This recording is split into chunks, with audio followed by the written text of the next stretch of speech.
Getting our friends together isn't as easy as it used to be. We get it. Life comes at you fast. But trust us, your pals are desperate for a good hang. And when they hear you stock the party with drinks from Drizzly, they'll be banging down your door. Let Drizzly, the go-to app for drink delivery, take care of the supplies. All you need is an excuse. It doesn't even have to be a good one. It's your dog's birthday. The loquats are finally ripe. Whatever. With Drizzly, you can compare prices on a massive selection of beer, wine, and spirits and get them delivered straight to your door, which means you can entice the crew to leave their houses without ever leaving yours. Whatever the occasion, download the Drizzly app or go to drizzly.com. That's DRIZLY.com. Today. Must be 21 plus. Not available in all locations. Man, I wish they had Drizzly when I used to play D&D and Riffs. Maybe it's time for me to start again. Thanks, Drizzly. The podcast playground. Hooray! Hey, it's my song. Let's sing it. It's gonna be fucking awesome. Come on, it's gonna be fucking awesome. You know the words. It's gonna be fucking awesome. That's it, sing. It's gonna be fucking awesome. Yeah! Yo, how you doing, everybody? It's me, Jesse Blaze Snyder, the coolest geek alive, and I am coming at you all fired up and hot because I had it in my head that, like, shit, you know, I didn't want to admit this for so long, but geek culture is dying. Like, we're not gonna die because people like me and you exist, and we love this science fiction, fantasy, mythology-based worlds. We love worlds, beautiful worlds that make sense, places that we can go to play and to think and to grow intellectually. That's what we love. So this shit's never going to go away. And, you know, for all of the properties that they can kill, and I mean, I'm going to do a long episode this Saturday about how stupid it is that they just announced a live-action Gargoyles series and Greg Weisman is not attached. The very first announcement that this company should have made is Greg Weisman is bringing to life a live-action Gargoyle. I don't know. Maybe this other person that they hired will do a good job. But there's one way to guarantee that it'll be getting done right. And that is to bring in the creative people who helped you get there to begin with. You know, one way to guarantee that Daredevil Born Again didn't have to go to rewrites and scrap all the people and fire all the people like they just did last week is to just hire Stephen DeKnight and the other people who were involved in the first Daredevil series, which is widely considered one of the greatest single things that Marvel Studios has ever achieved. Okay? You know, the fans are not going to let geek culture die. New things will rise up, even if they fuck up Gargoyles and they fuck up, you know, anything else moving forward. You know, whether it's Darkwing Duck or all the Disney Afternoon stuff we like or the video game properties. Believe me, they're going to try to capitalize on these things, and they have not learned any of their lessons. So until Hollywood learns any of their lessons, we're going to continue to get the situation as is, which is Russian roulette. Every sixth round, we get a shot to the heart. There you go. You nailed it. You kicked its ass. And the other 5 are a whole bunch of shots in the dark. And like I said, you know, I haven't wanted to admit this. And, you know, my buddy's been saying that Star Wars is dead for a long time. And Star Wars is and has been dead to him for a very long time. That's true. And he's not the only one where it's been dead to him for a really long time. But I think with the passing of Ahsoka, it is time to declare Star Wars dead. I mean, look at just what happened here. And I want to go through all this. This is a Deadpool. There's a lot of people in this Deadpool. You know, I said the Geek Culture Deadpool, the Race to the Bottom, starring Disney Star Wars, Kurtzman Star Trek, DC and Marvel Studios, The Lord of the Rings, The Witcher, and more. And I have a whole bunch of people and companies and things that I want to talk about here to get into this a little bit and really let's evaluate. We're looking for signs of life in all these franchises. What are we looking at? What has this really become? Okay, so let's start with Star Wars, because that was really my inspiration here. I said, time of death? Ahsoka. I think other fans would point to earlier points in time, but I feel like this is where all support and interest, you know, it's simply collapsed to who cares levels. who cares? And that's not to say that there's not a person here or a person there getting excited about something and watching the thing, but you know, we live in a collective consciousness. We are all thinking in lockstep in different ways. And there's so many groups, there's so many group minds. When something is said to us, we respond based on things that other people have said to us, other things we've learned from other people, right? So we're constantly affecting each other's beliefs. We all affect how each other feels about a thing.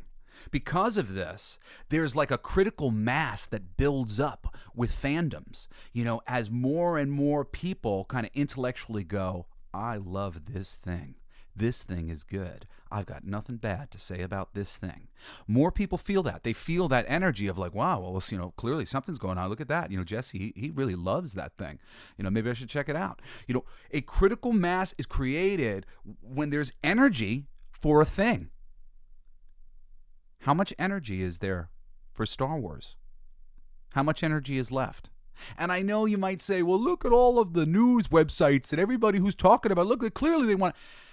Yes, a favorite pastime of geeks has become making fun of what the non-geeks do to our shit. They take our shit because they know there's something good there, right? And then 9 times out of 10, they seem to just squander it. And I mean, you know what? It's really 9 times out of 10 is right. I mean, we rarely get a Lord of the Rings. And, I'm supposed to be like satisfied with something like, like the Shazam movie. I'm like, oh, that was really fun. And I like, but is it going to change my life? Is it going to change anybody else's life? That's the reason why it wasn't a big hit. Like Shazam's one of my favorite movies from the DC Comics slate of movies that they put out. Love that. Loved watching it with my kids. I rewatched that with my kids. Always loved Shazam. I really think Zachary Levi was a good choice. There's a lot of good choices made in there. I think it's scary in the right ways with the 7 sins, and I think that's always an important choice. I can tell you right now, some of the stupid choices that got made by Hollywood was to let The Rock run the story and go, nah, Black Adam's not going to be in Shazam. I can tell you right now, Shazam would have been much cooler if also Black Adam was in it. Yeah, it would. I would have been way more excited for Black Adam if he had been established in Shazam. And this is a choice that The Rock made because he's a movie star and he wanted to be the lead in the movie. And I get that. Look, we're comics people. We're literary geeks and Muppet fans and stuff. We're not thinking like these actors. Hey, this is my film and I need to look a certain way. And okay, don't judge them. We don't have to judge them. But all we have to do is say, look, if so facto, if your thinking of you being a movie star and you need to be in your own movie led to fucking up the DC universe and the way this story was meant to be told, then wow, you fucking blew it, man. And oh yeah, I have passion about this. Oh yeah, people have passion to talk about Star Wars. They have passion because they still love what they love. And they never want to see what happened to Star Wars happen to any other brand ever again. I mean, for me, it's not Star Wars. For me, it's Star Trek. And I'm skipping ahead. But oh yeah, I mean, this is a DEADPOOL, so it's about who died first. And, I'll let you guys write to me, but I mean, I'm going to say my piece about who I think died first, who I think got killed first in the geek culture fandom DEADPOOL. But Star Wars has been killed most recently. And again, one-off bits of enthusiasm. Keep this in mind, right? When you go onto Twitter, let's say you say something about the actress in what was the show? She was on Obi-Wan, and she was Reva.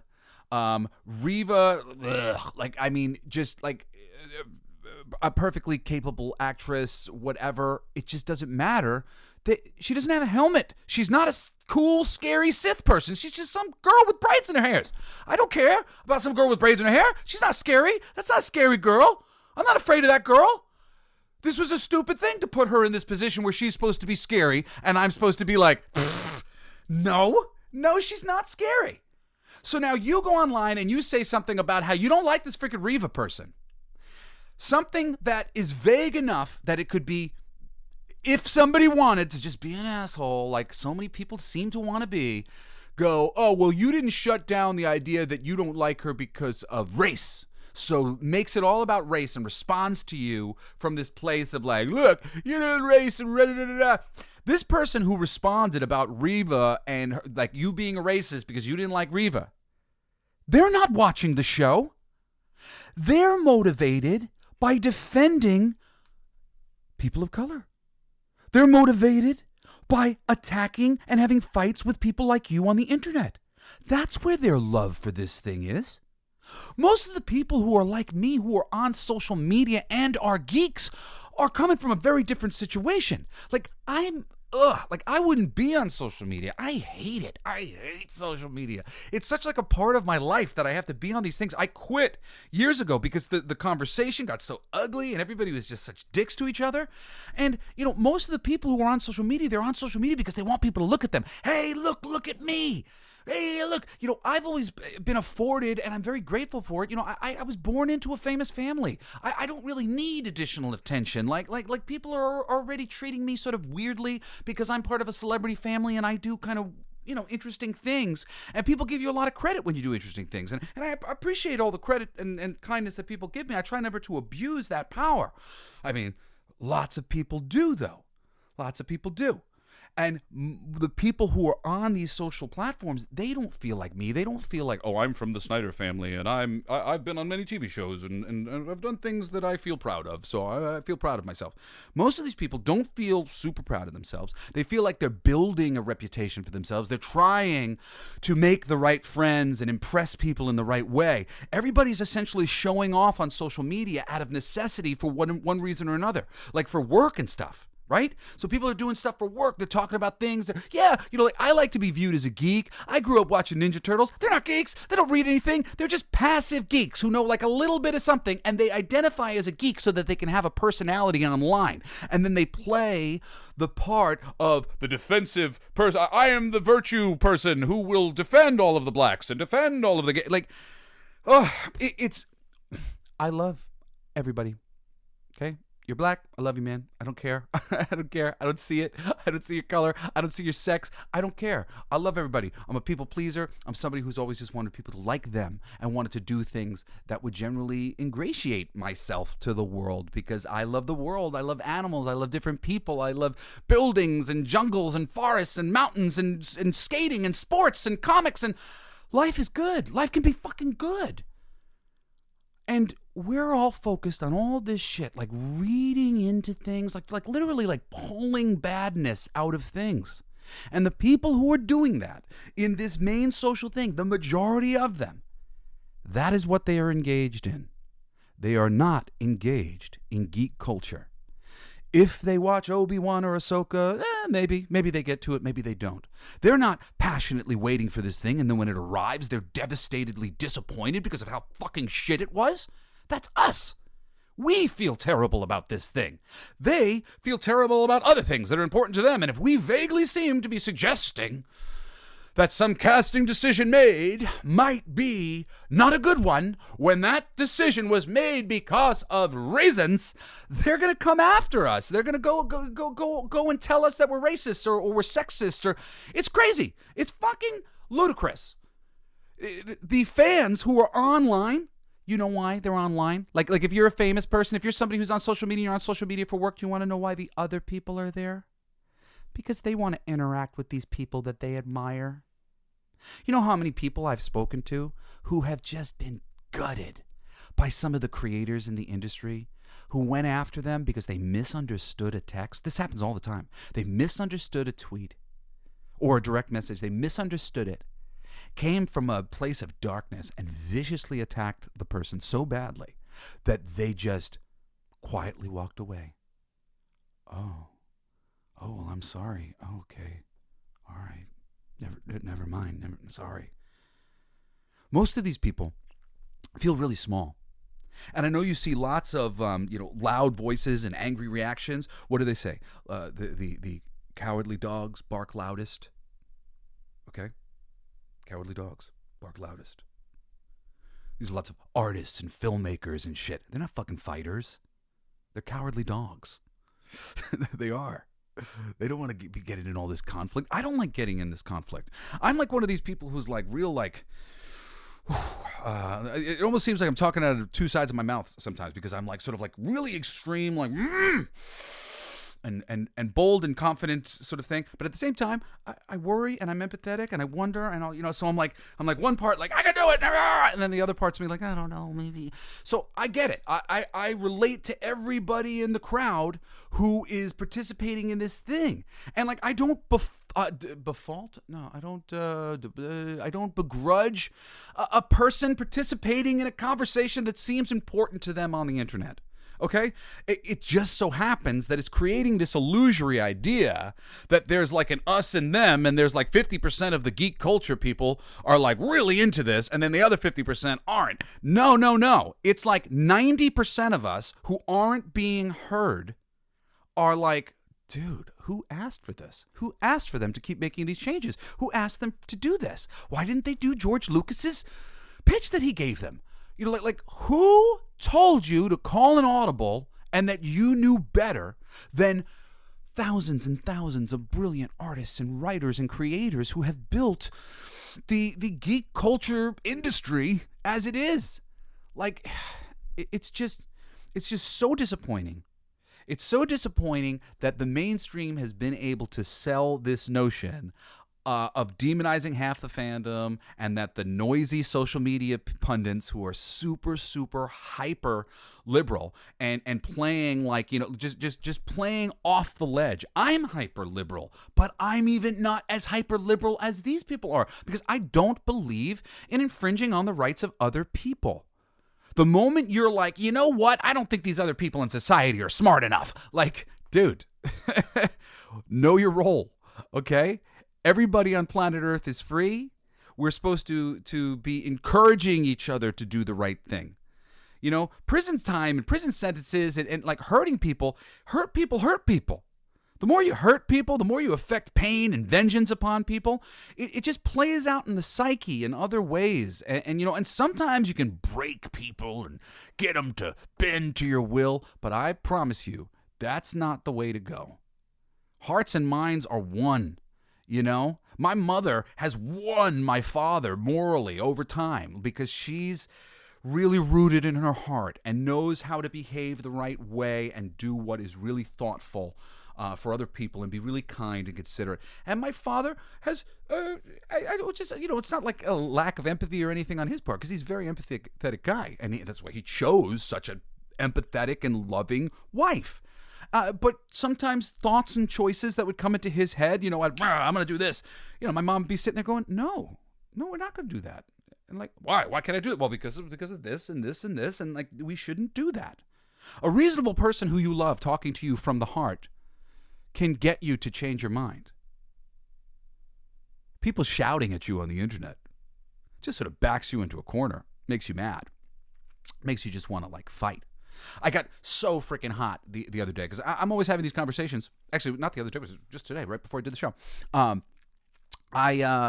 I was in like a little forum with a whole bunch of different comic book creators, people who are just making comic books independently, and they were just all talking about how ugly the conversation has become. On the right side, the people on the right side are fighting amongst each other. The people on the left side are fighting amongst each other. The left and the right are constantly fighting. It's like so upsetting. And I wrote this long thing just about how, I felt about it and just how frustrating it was to me. And one of the people in the chat called me a fence sitter. I literally wanted to write him a message and say, meet me anywhere, anytime, and we're going to have a fist fight. Like, he's questioning my honor. And like, it's one thing to fight over politics and stuff, but that really pisses me off. At the same time, though, I sit there going like, wanting to respond to this in this negative way, going like, well, what will that really help? And does that make me look like a rational, level-headed person to react that way? No. It doesn't make me look very good. It makes me look like a hothead. And it makes me look angry. And I've seen that, throughout my life. Like I was just telling my son the other day, because he's dealing with people not being kind to him when he feels that he's generally being very kind to them, and like they're making fun of him and they're picking on him or whatever. He's 9 years old, 8 years old. And I said, Grayson, I grew up with this my whole life because I've always been kind of bold, had a lot of energy. And when you have a lot of energy, you'll put yourself out there in a group. I don't really like putting myself out there like on stage and stuff. Like I do it and I've gotten used to doing it. And nowadays I'm really good at it, but I didn't like it. I didn't enjoy it. It made me very uncomfortable that everybody was watching me. But within like a group of friends or something, I was just so excited to be with friends and I want to have fun. I want to play games, like what do you want to do? And I would monopolize the conversation. Sometimes I would talk about myself too much because I was a little insecure.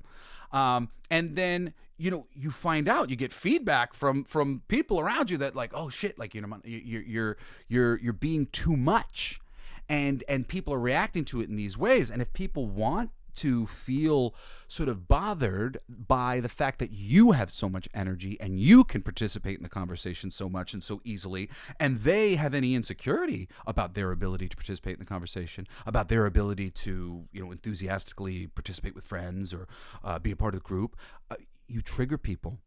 You trigger their egos, and they don't know it. They don't realize that, like, oh man, I'm ego compromised and I'm not really behaving nicely and I've just said something kind of mean-spirited to this person, but really it was like so that I could reconstitute myself back into a place of reasonable comfort and confidence, because you being here, demonstrating abilities that I don't necessarily have, is making me uncomfortable. So my son's going into school and he's demonstrating an energy and an enthusiasm that's making other people a little uncomfortable, where they're pushing back and they're making fun of him. But what happens when they push back on him? He gets really mad. He's giving people the death stare. I know, I understand. Like my son is very much like I was when I was a little kid. My family has misunderstood me for most of my life because of how angry I would get when people would be rude to me. And I don't think they really had any idea all the different ways that they were being rude to me. I don't think they had reached a part of their own perspective development, and everybody develops different attributes at different times. So it's just they hadn't gotten to these areas, and maybe they had other areas that they were aware of and they were on, but there were aspects of their empathy that were not in place. And things would be done in my direction, and I would freaking flip out like, whoa, what the hell? And it would be like, man, look at Jesse. He's so angry. I'm so angry. Well, yeah, I'm so angry because everybody's being rude to me. Like, well, you guys are being mean. You shouldn't have done that. But what happened very quickly over time was I became known as like somebody who was just like really hard to talk with and was really angry, and they would like sometimes think the worst of what I was doing and where I was coming from because they saw me as an angry person. And I've literally had to spend the rest of my adult life like removing my the interaction with my family that is angry. And I'm not perfect at it because sometimes I still get frustrated. I am very sensitive. I love my family very much, and they'll say things to me and I'll be like, oh my God, I can't even take that. Like, how could you say that to me? And I feel like I'm like sort of perpetually forgiving people, but I'm perpetually forgiving people because I'm getting so upset.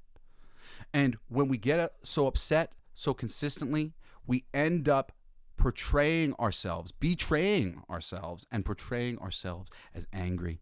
And I think actually that's something that's going on in the fandom right now. I think because of so many people being so rude to us and not realizing, you call somebody a racist and you think that that's a perfectly valid thing.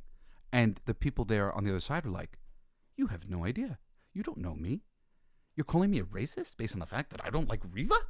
Are you fucking kidding me? Like, what the hell? These sort of slights are really deep rooted. I'm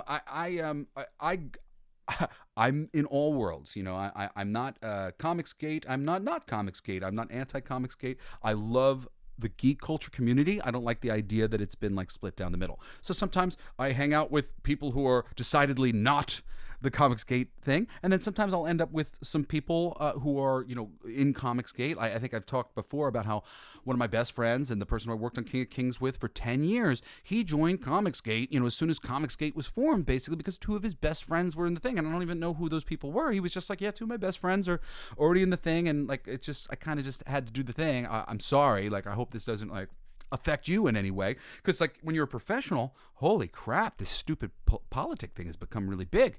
But if I'm the person that I say I am, I'm a centrist, and I don't give a shit about your politics, as long as you're kind to me and you're kind to everybody, you're not hurting everybody, then, I'm cool with you. That's how I roll. It's not about like, oh, well, I believe in this religion, so I hate you. I don't hate everybody who believes in any religion. I don't hate anybody who believes anything. I don't hate anybody. I don't hate people who hate me. That's just some mistake they're making. There's no reason to hate me. I'm a really nice guy. I just want us all to be happy. It's the truth, People have a hard time sometimes with me, like, complimenting myself, being positive about myself. I understand, but that's on you guys. That's you feeling insecure that you can't say the same thing about yourself. Like, and dude, I can't say that about myself all the time. I've struggled with so much depression and so much anxiety, but I really do believe that positive affirmations are like a gift from God. It's like just there's so much power in them to say something positive, to think something. It's not possible to do the thing until you believe you can do the thing. It's what is it like? Just thousands of people now have broken that 5-minute mile, and for ages it was like, no one will ever break 5 minutes on the mile. And then one person did it, and that was it. The floodgate opened because now people believed in their minds that the thing was possible. So, to believe that you're a nice guy, to say you're a nice guy, and to try to show up and act that way, I think is the thing. I think that's what we're supposed to do. Say the thing, do the thing. Say the thing, do the thing. To some degree, I really believe we have to visualize it. We don't necessarily have to say it out loud, but we have to think of it. We have to have it in our mind what we are. I have a tattoo on my arm. It says coolest man alive. It doesn't say coolest geek alive. My tattoo says coolest man. But coolest man was all a reference to the Fonz and the way he was on Happy Days, the old sitcom. The Fonz was a linchpin of every episode of Happy Days. Essentially, whatever the foundational problem of the episode would be, at some point in time, people would see the Fonz.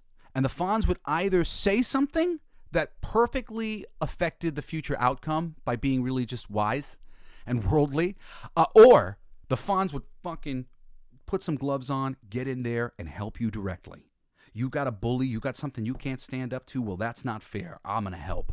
And that's who I wanted to be. I wrote this great sketch called Ernie Be Good for my pitches for Sesame Street on HBO. I don't think they ever read my pitches. They were wonderful, though. I cold reached out to this person who was taking the submissions and stuff. He didn't know me from a hole in the wall, so I doubt he ever paid attention to what I wrote. But one of the stories was called Ernie Be Good, and it was all about Ernie wearing a leather jacket, walking around Sesame Street, doing good deeds, throwing away garbage, opening up doors for people, walking old ladies across the street. And there were some little kids who were observing him going, who's that? Oh, that's Ernie Be Good. He's the coolest Muppet on Sesame Street. He's so cool.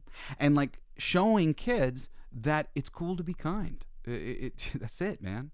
You say, oh man, he's really cool. He's really cool. That means he validated me. He acknowledged my existence. He made me feel good about myself for a second. He made me not feel small. He made me feel like he was an equal to me. That's a cool guy.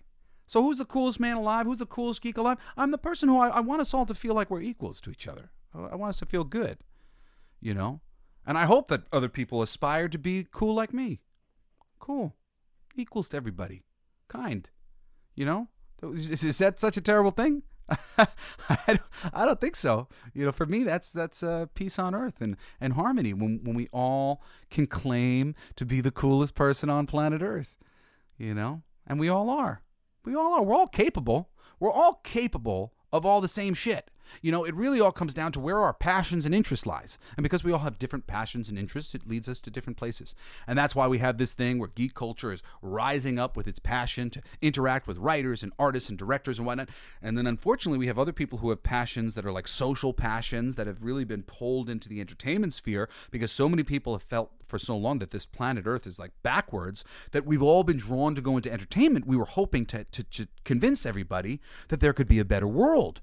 But somewhere along the way, we went off the tracks and we got into this really pushy narrative thing. We create narratives that are very pushy and push upon the audience certain political things. And it's not the way. This is not the way. This is not the way. All right, so Star Wars is fucking dead. All right, time of death, Ahsoka. Star Trek. Time of death. The moment the fans realized that Star Trek Discovery was Starfleet black ops show. Star Trek was dead. Okay? Because this flew in the face of what Star Trek was so hard, fans like Doomcock started YouTube channels to properly express their discontent, and fans like me stopped watching cold turkey and have not returned even for a moment. Okay? Star Wars has been dead since the first episode of Star Trek Discovery. People have been trying to drag me into watching the third season of Picard, but the only power I have in this situation is my time, my money, and my attention. And if I wish for a proper steward of my hero Gene Roddenberry's important contribution to science fiction, then I cannot feed the beast that is Alex Kurtzman and his absolutely detestable Star Trek. There were many moments during episode number 1 of Star Trek Discovery where you might pronounce Star Trek dead, like when people realized that in the world of Alex Kurtzman's Star Trek, future humans are just as shitty as they are in this moment on Earth. And the Federation is just like every other ruling body on planet Earth. Let's not even bother getting into Spock's new relative and bestest ever long-lost sister, Captain of STD, because the building was on fire before you even start evaluating the cast or the characters. It's just all wrong on every level. It's been dead for me. It's a Star Trek Black Ops show. My buddy James Kenneth Woodward, who paints so many of the Star Trek comics, if you're a fan of the Star Trek comics, some of those are wonderful. He works with them with Star Trek, so he has to kind of defend the brand a little bit because he's part of the brand. And he said to me, he's like, "So you don't like the modern day world?" And I said, "What are you fucking kidding me? Of course I don't like the modern day world. I hate the fucking modern day world. Star Trek is the antithesis of the modern day world. They made it like this place. I hate it."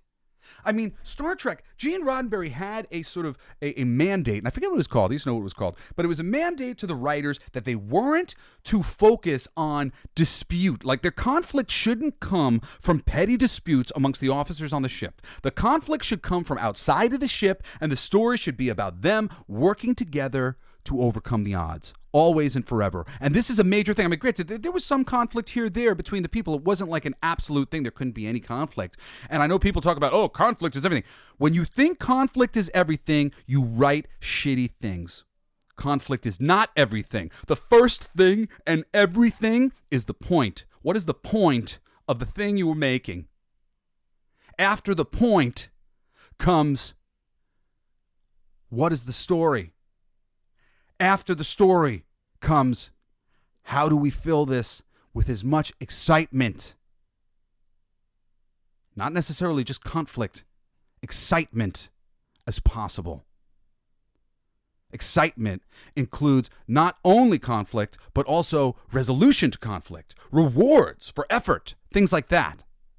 And this is not like rewards for effort when like you're Mary Sue and you get everything given to you and everybody treats you with total respect and you didn't earn anything, and then everybody's like, oh man, I don't like this character because they didn't do anything. And there are Mary Sue boy characters as well. Mary Sue is just a term to describe a character who's just like, oh, everybody like Mary Sue. We've just chosen a name, a likable person. Oh yeah, everybody likes her. Like that's not compelling. That's not exciting. We want to see people who have something that they want and they're trying to get it. And the very simple thing that we wanted and Star Trek wanted was the exploration of the galaxy. That's what they're supposed to be doing. They're not supposed to be exploring themselves as people that are all fucked up still. The people on the Star Trek Enterprise, they're the next generation of people who don't have this shit anymore, who don't suffer from depression, who don't suffer from anxiety, who can do the things that we struggle to do. They're essentially human superheroes. They just don't, their superpower is that they got their shit together when we couldn't. In the future, they got their shit together on all the levels that we couldn't. Holy shit. Star Trek's dead, guys. It's dead. And I will not watch Picard Season 3. And what was it, like a month after Picard Season 3 that fucking musical episode came out of one of the stupid Star Trek things? They have just turned this shit into some fucking superficial, mainstream nonsense. You know, it's like the equivalent of Lizzo dancing with She-Hulk on the She-Hulk episode. Oh, you know, look at that. Yeah, mainstream normies are really going to love this. Mainstream, it doesn't matter if the mainstream normies might like the thing that you came up with. They're not going to watch shit if your foundational audience isn't interested. If your foundational audience says, this sucks, I'm not down, it's never going to get off the ground. We are the discerning friend at the table. And you take your superhero movie recommendations from us. You take your novel recommendations from us. You take your cartoon recommendations from us. We are the people that you call on the phone and you go, hey, anything good that's been on Netflix lately? And we go, oh, yeah, there's a couple things. I'll recommend Arcane. You watch Arcane yet? Hey, how about that? We all have our friends who we call. I have my friends who I call. You know, like every geek needs assistant geeks so that he can have as many fingers in the pie and find out what's good. Okay? Those people are the tastemakers. I'm a tastemaker. We don't need your opinion. We make the tastes. Those people that you're trying to get who are the Kim Kardashian watchers and still think that Hillary Clinton is like clean as slick as she's perfect. She's never done anything wrong. Those are the people that you're trying to get, the people who don't pay attention to anything a little bit deeper under the surface to look at what's going on. Those people, they don't make taste. They don't make taste, buddy. And I'm sorry that you're one of them. You're one of them. The Alex Kurtzmans of the world are these people. They are these superficial people playing a superficial game, scared to death that they may lose their high-paying Hollywood job. Everybody pushing each other around with all these big egos and wanting to see each other fail, and being so easy to have a failure in Hollywood because most of the people don't freaking know what they're doing on at least one level or another. And all you have to do is not understand what you're doing on one fundamental level, and that's it. You're screwed. You have to recognize on every single, I'm not as successful as a writer as I could have been because I'm a bad businessman, and I become a better businessman, but I don't think that way. I'm just not I'm not built this way. There are people who are built to just be pushing themselves upon everybody and force themselves in the right place at the right time, and they succeed. A little bit of that goes a long way in a meek, geek, creative person who wants to make lovely things but doesn't like to ruffle feathers and make people unhappy. You know, it took me a really long time breaking into comics, pitching, because it would take me years. I would meet people multiple times. It would be the third person the third time I met somebody, if things went well, I would ask them if I could pitch them some comics. But I wouldn't do it the first time I met an editor. I thought it was rude. And I wouldn't do it the second time I met an editor. I thought it was rude. So I would literally, the third time, I'd be like, well, now that we know each other a little bit, can I pitch you on something? Trust me, there are rude people in comics who have been getting these jobs that I haven't gotten because I couldn't do it. You know? And I'm not built for it on that level, or at least I wasn't. And now I've had to really change myself. And, social media, I can't stand social media. So what did I do? I found a different way to have a platform, to have a voice, to be able to speak. My this podcast is growing thanks to people like you listening. Thank you so much, guys. We've had the past 3 months of 400,000, well over 400,000 downloads. Thank you. But I'm not good at social media. I'm pretty good at this, I think. Fingers crossed. You guys seem to like it, and I appreciate you. And hopefully I never get shitty at it. But, not everybody's got everything there. And, this Alex Kurtzman Star Trek is just such a perfect example of somebody who just played the game. They talked the talk and walked the walk, and they handed them this thing, and they destroyed it without a thought. They not a thought that they were doing anything despicable. They just, this needs to be improved. This is boring to some people. I know that some people thought Star Trek was boring. They can F themselves. Star Trek is perfectly wonderful. And there are other ways to make Star Trek less boring than just going, all right, let's throw the baby out with the bathwater and let's do a Black Ops show. For those of you who have never watched Star Trek is an actual positive depiction of the future. It's actually the only positive depiction of the future in fiction that I'm aware of. And if you know of another positive depiction of a science fiction future besides Star Trek that shows a future where we actually get our shit together, please tell me about it. Write me at jesseblaze@jessesnyder.com. I would love to watch it because I need a new one. Star Trek. Star Trek was my hope that in the future, mankind was going to get this shit right.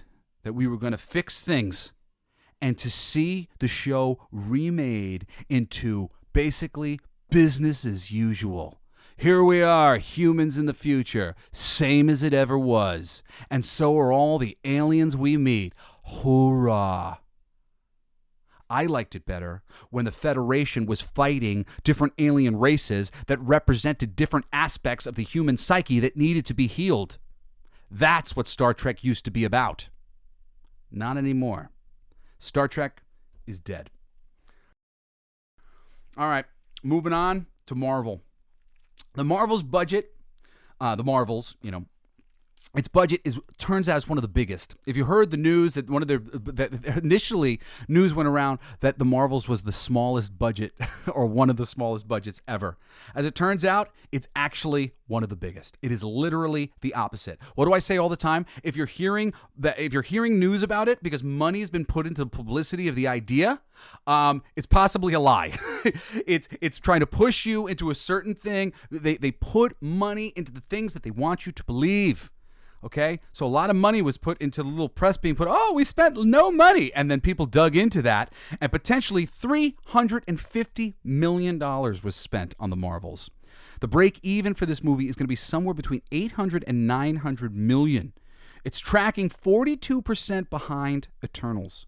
42% behind Eternals. Eternals barely made $400 million.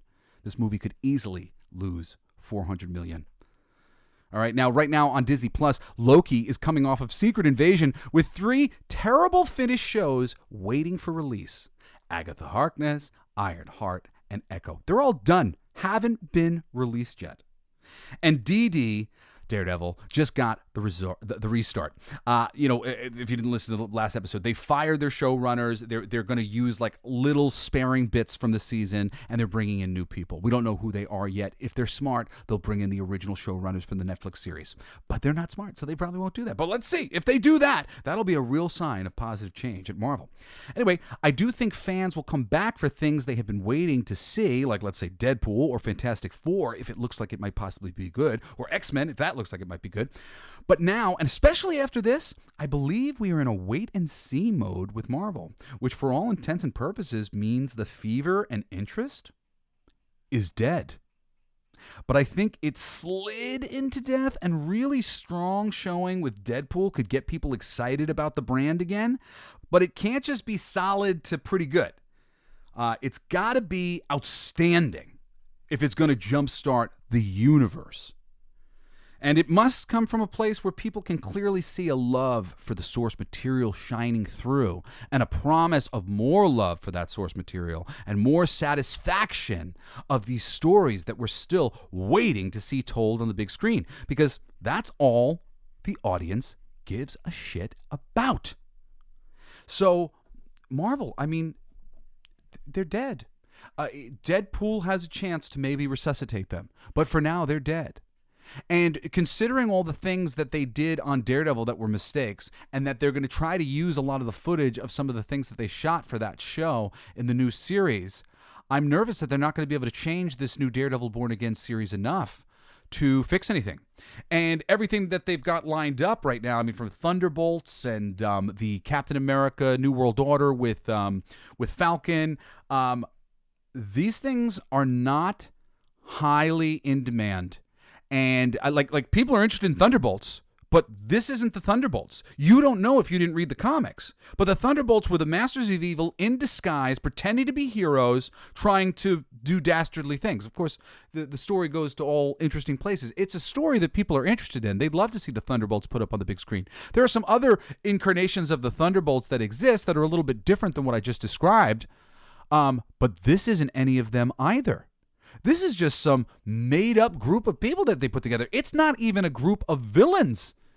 It's a bunch of heroes, mostly, and a couple assholes, villains that they changed significantly enough that the audience isn't excited to see those characters brought to life because the promise of the stories that they read with them no longer exists. If you ever read a story with Ghost and you like that character in the comics, he's a boy. Now it's a black lady. Okay, so like it's a whole, and she's got a different backstory and a whole different thing. So it's not the ghost from the comics. It's a little bit of the visual, not quite. She kind of looks like slick and stuff. The ghost in the comics is kind of creepy in a couple interesting ways. He's interesting. Same thing with Taskmaster. Taskmaster's a character that we freaking know. Tony Masters is a character that has shown up in a lot of books, whether it be the Avengers, or a book like Deadpool, or his own interesting stories. He's shown up at a lot of different times in a lot of different places because people like that character and there's interesting things to be done with him. Like I said, my introduction to him was with Deadpool. I didn't exactly say that, but I just said he's associated with Deadpool. I love the stories that feature Taskmaster and Deadpool. There's some really interesting ones. He's a very interesting character to face Deadpool. He's a very interesting character to face a lot of characters. He shows up in Captain America. There's a lot of different associations that Taskmaster has. So now you change this character arbitrarily to the mute daughter. They basically Deadpooled her. She's like, she's a quiet lady underneath the mask of the Taskmaster suit. It's no longer the guy who we've read tons of his stories. He's led his own books. He's done some miniseries and stuff led by Taskmaster. I've read those books. Lots of people I know read those books because we like that character. We like Taskmaster. Lots of people who like comic books and like to read comics, we like the villains. So, we'll read those small little things when they show up because we want to see that stuff.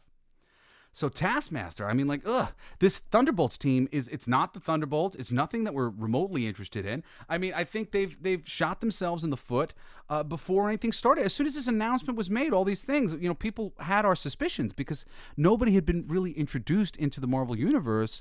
Like, were they going to introduce all of the Masters of Evil as the Thunderbolts? Nope.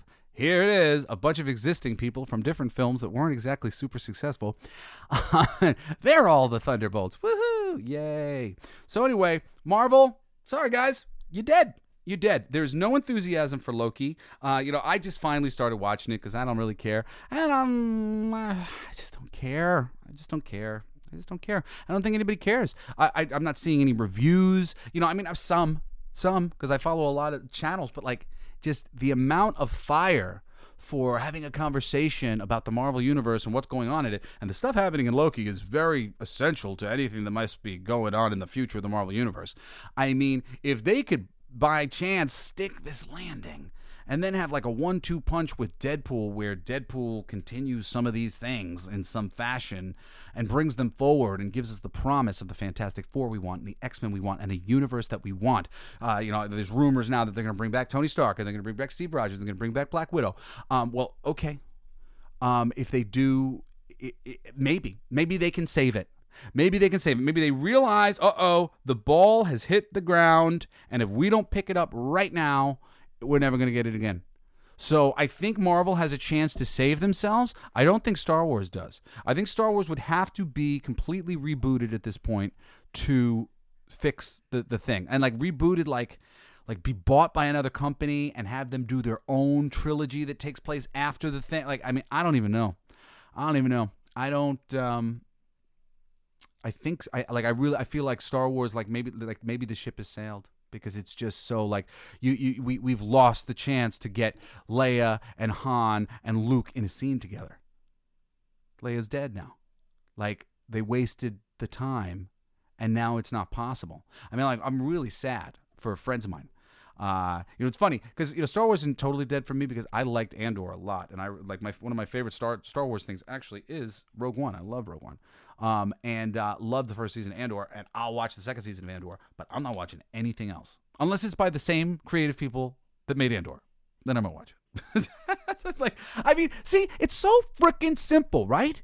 It's so simple. How do you have everybody come back to that Daredevil series? Bring back the creative team. The real problem in this world, and this has hurt me too as a creative person in this world, they don't want to give up power. If you've ever seen at jobs that you get hired at, your manager, if they start to feel rivaled by you, you'll get fired or you'll have a really terrible working environment. The managers, the people above you, they like to feel really safe and powerful in their thing. And if you're coming from a place of celebrity, well, they don't necessarily feel like they can say anything to you that they want. You're coming from a place of power that they don't have. These are all difficult things to be dealing with in this world. So unfortunately, that's a reason why somebody like DeKnight, the showrunner for Daredevil on Netflix, didn't get brought in to do the show on Disney Plus, because that guy's a guy who was brought in by Jeff Loeb or some of the people who were working in Marvel TV, and he has relationships with those people. He doesn't necessarily have relationships with Marvel TV. Marvel TV wants to bring in some people that they know and they can control and they feel comfortable with. That's what it comes down to, guys. Egos. So, Star Trek's dead, Star Wars is dead, Marvel's dead, but there's a chance they could come back from this.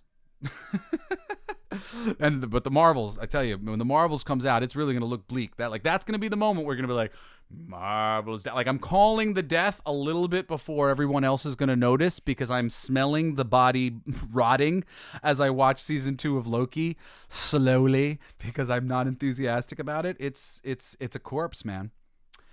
DC, no sort of successful DC interconnected cinematic universe has yet to exist. The closest to it is the little Suicide Squad and Peacemaker series continuity, kind of, even though it has nothing to do with the comics at all, and they just recreated these characters from the ground up. Man of Steel and Batman versus were met skeptically, I would say, from the very start. And the Justice League reaction was proof of where people were with it. So, I mean, like this has never been a successful cinematic universe. At no point in time could you call this DC thing that they've done a successful cinematic universe. Success with the first Aquaman and the first Wonder Woman were sort of happy accidents that didn't do anything to change people's lukewarm response to the new universe, compared to Marvel, with flop after flop of Suicide Squad, Harley Quinn, Birds of Prey, The Flash, Black Adam, and now Blue Beetle, which I think is the biggest flop that they have to date. I have some hope for Aquaman 2 to perform much better than expected, as the first one did too. Nobody expected shit from that Aquaman movie, especially after it was lampooned so hard on that Entourage show on HBO. So the Hollywood people were like, ha ha ha ha. They'd been laughing about an idea of an Aquaman show for many, many years. So the idea that something along the lines of Avatar, which was just like a nice PG-13 film aimed up the middle at everybody, that theoretically everybody could enjoy with a charming lead, it was a successful movie. I mean, like, it's so crazy to me sometimes how they fail so spectacularly when you see something like Aquaman, which is so like paint by numbers, middle of the road, and it was $1 billion success. Like, they kind of sort of pleased everybody a little bit, and they made $1 billion. Like, man, when you get into the business of pleasing as many audiences as possible, shit just starts working out for you. Really, it's just gotta please people. But anyway, people are so confused, though, by this James Gunn retooling that I don't believe this is going to bring things to life for DC. I really don't. Like Wonder Woman before she was brought to life by Zeus, the DCU remains a raw piece of clay yet to be realized. And I mean, really, this is my thing. Like, I'm not saying that DC is dead, because I don't believe DC has ever, for a moment, been alive. I think individual things have been alive, including, like, if we look at that Suicide Squad and that Peacemaker thing, essentially it's one thing. Suicide Squad, and then the tone of that film continued with one of the characters of that film into a series where we continued to do basically the same things and make very similar jokes.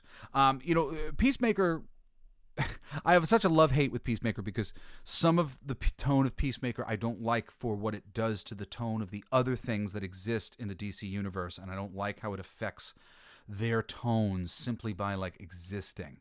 But it's great. It really is great in its own right, and it is fun, and it remains to be seen if these things can kind of be mixed together with a little bit of the James Gunn personality to it that, say, Suicide Squad and Peacemaker have, while still maintaining the vibe of other characters in other books when those characters show up to appear. I hope. You know what? I shouldn't say I hope. I'm sure it can be done. I just haven't necessarily seen it done yet, and I don't trust the creative people who they have over there to actually be able to do something like that, which is relative nuance. You got to think about these things in order to execute them the right way so that you don't shoot yourself in the foot. And I mean, DC, holy shit. Any company deserves the award for more times shooting themselves in the fucking foot. It is DC. DC, oh my, the money that they are set to make the moment they get their heads out of their fucking asses and start actually tapping the well that is the DC comic book universe and Vertigo. I mean, just they will be making so much money. Just like, some people just cannot get out of their own way. And Warner Brothers, it's Warner Brothers. You know, Warner Brothers owns DC. I think Warner Brothers, I think the people who are the head of Warner Brothers are such like money-grubbing business lizards that they just can't wrap their head around somebody like Superman going around doing good things. And they think that that's just so passé and lame and yesterday because it's so far away from who they are at their hearts. They don't have any optimism or idealism. So they keep fucking up the foundations of the DC universe, which is based on hope and heroism and saving the day. Such a disappointing thing. All right, moving on. We're going to go to some Lord of the Rings. We've got recently like the three punch of Hobbit, Gollum, and Rings of Power, you know, and I think Lord of the Rings died with the Rings of Power. There were a few black eyes along the way, but when Rings of Power was publicized as a success and they started talking about the next season, fans knew that was it. You know, time to give up hope with Amazon. You know, between that Hobbit series, which is really just so disappointing, I just wish that Peter Jackson would make a shortened cut, a single cut of the movie that just gets rid of all the extra Silmarillion shit and just gives us The Hobbit. It's one of my favorite novels of all time. I've read that book multiple times in my life. Love The Hobbit, and I was so disappointed. I was so excited that they were doing that, and just I was so disappointed by the end result across the board. And I didn't play the Gollum video game, but I know people who played that were equally disappointed. Rings of Power, I was smart enough to just smell the shit before it got to my nose and turn my head away.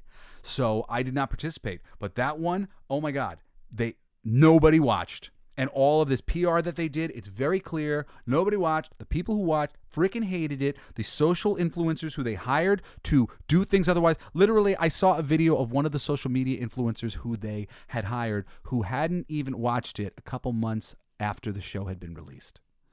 So no interest there, no energy there. They were getting paid to do a thing. They are shills, as they are called. Shills. Shills. I'm not a shill. Shills are very specific things. They are people who will change their beliefs based on what they're getting paid and by who. My beliefs are always my beliefs. You can't change my mind with money. But I'm not the only person in the world, and there's plenty of people who you can pay to do anything. All sorts of things. All sorts of things. All sorts of things. Don't trust everything you hear. Lord of the Rings, I believe, is dead. Can the Lord of the Rings be brought back?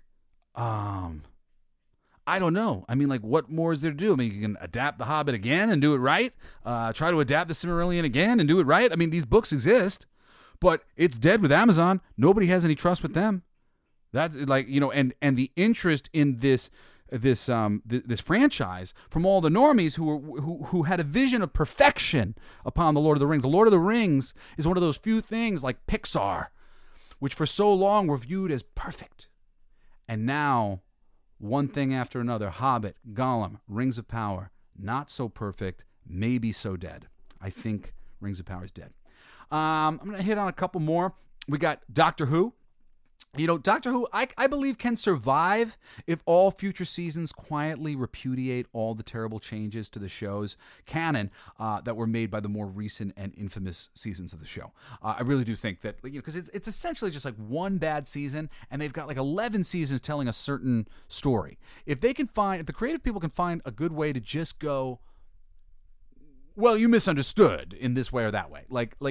That's relatively easy to do, I think. And if they have it in their hearts and minds to change the course I think they can save this show. I don't think it's quite dead. But I do think that it definitely suffered a mortal wounding recently. Continuing on, we got Muppets. Muppets fans have been jerked around for a long time, occasionally getting glimmers of brilliance from Disney Muppets, like the digital videos they released online for a long time. I don't know if you guys love that Bohemian Rhapsody with the Muppets that they did. There were so many funny ones. I used to watch those with my little kids all the time, these little digital shorts of the Muppets. They were really good. This was one way that Disney was trying to get the Muppets out into the world and bring them back to prominence in the way that people are used to. I really think that this was great. I don't know how much money it ended up generating. I think it was a bit of like a loss leader for them, trying to do some goodwill with the Muppets, but it did. The most recent Electric Mayhem show is enjoyable. But when Miss Piggy was given her own talk show on that recent The Muppets sitcom, I think that's when people recognized that Disney didn't get the Muppets and really wanted to coddle Miss Piggy, and they were never going to be able to make this shit funny. Because Miss Piggy, it's not just all about her physical thing. It's make fun of the it's somebody who is unappealing on every level.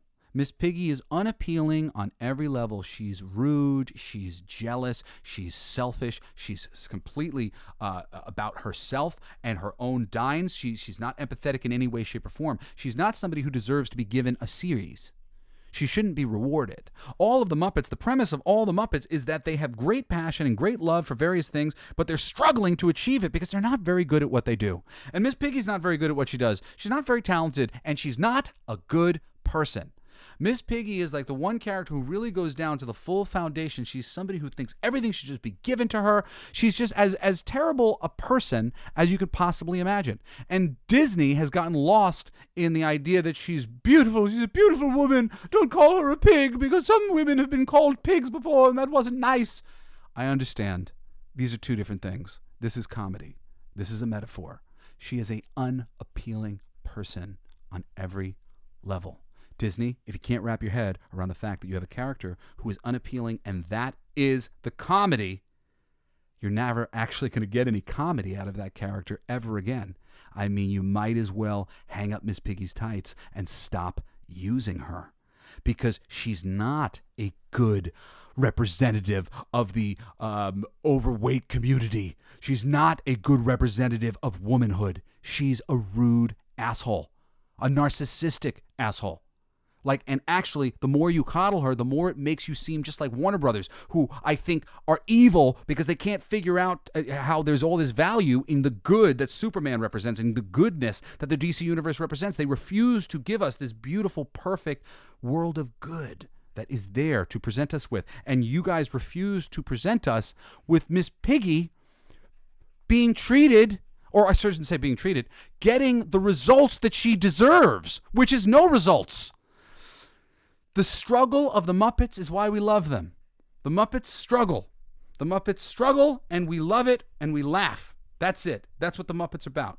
You're just like missing the point. All right.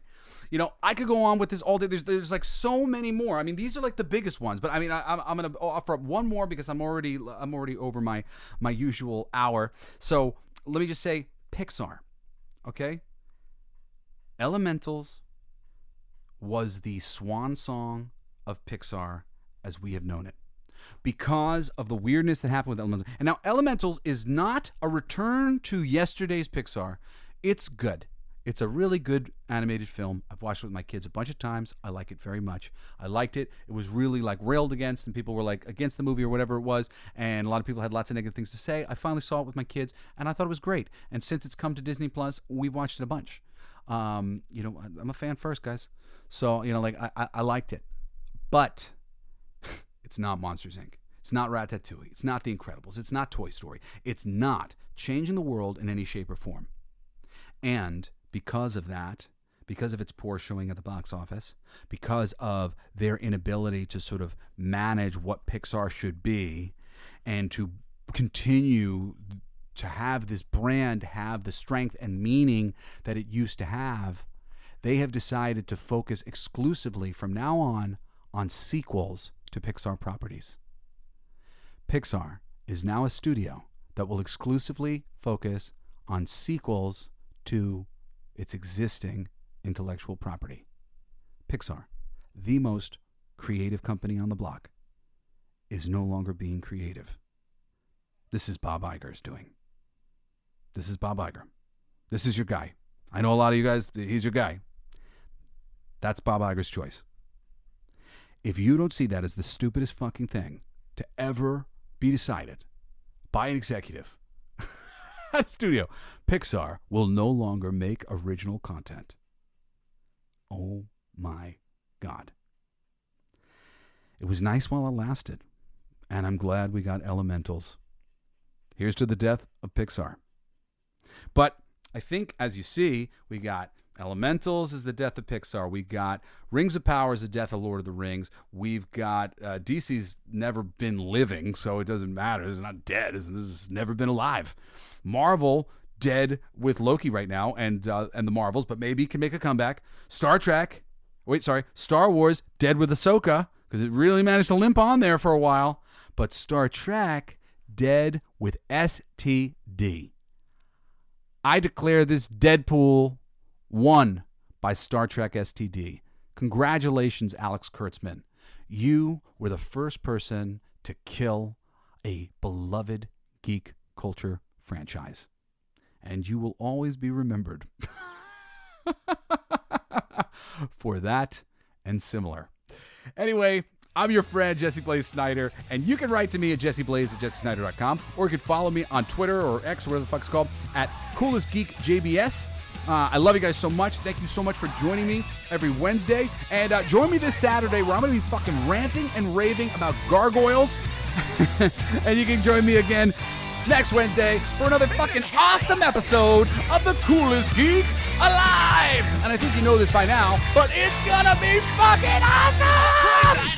It's gonna be fucking awesome. Coolest alive. It's gonna be fucking awesome. Stay with your tribe. It's gonna be fucking awesome. Revenge of the Geeks. It's gonna be fucking awesome.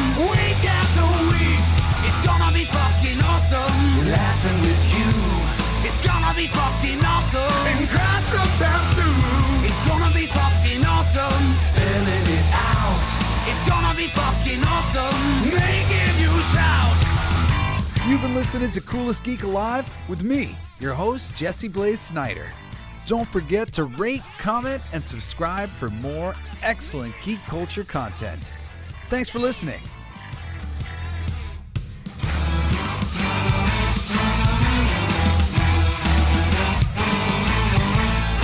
You like that? It's a kazoo solo.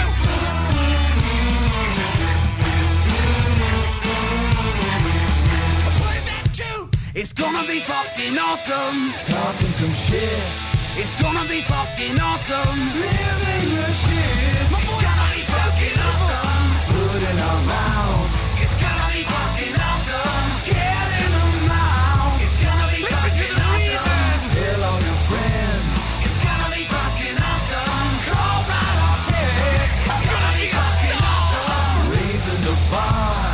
It's gonna be fucking awesome. Straight to the stars. It's gonna be fucking awesome. It's starting soon.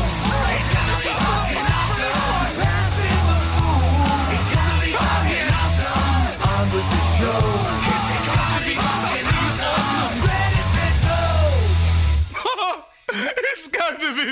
awesome. Fucking awesome. It's gonna be fucking awesome. Just wait. You'll see. You'll all see.